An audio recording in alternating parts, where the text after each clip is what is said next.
Shalom, family. Welcome to today. We're looking at Ruth 3:12 through 13. It says, although it is true that I am a guardian redeemer of our family, there is another who is more closely related than I.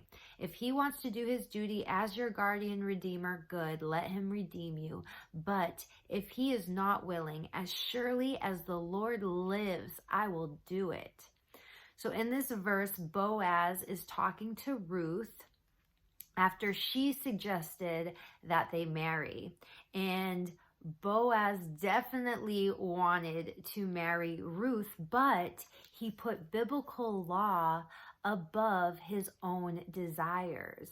Boaz did the right thing and promptly went to Ruth's guardian redeemer, explaining the situation, and he did so without pressuring him to relinquish his duties or expressing his feelings about Ruth in an effort to guilt trip him into relinquishing those duties.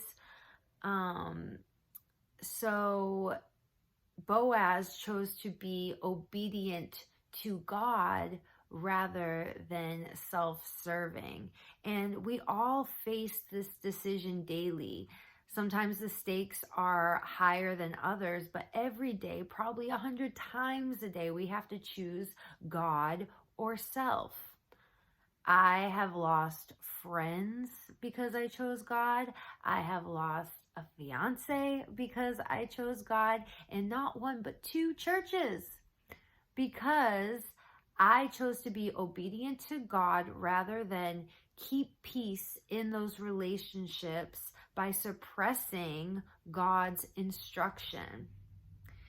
There have been just as many times when I have chosen self over God. And guess what?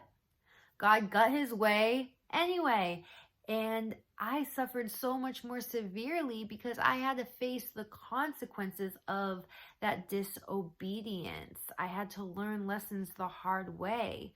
Glory to God that he uses all things for our good. But my prayer today is we choose him and his way over ourselves in our own way, because he is for us, and anything we lose is not. I love you all. Have a blessed day. Shalom.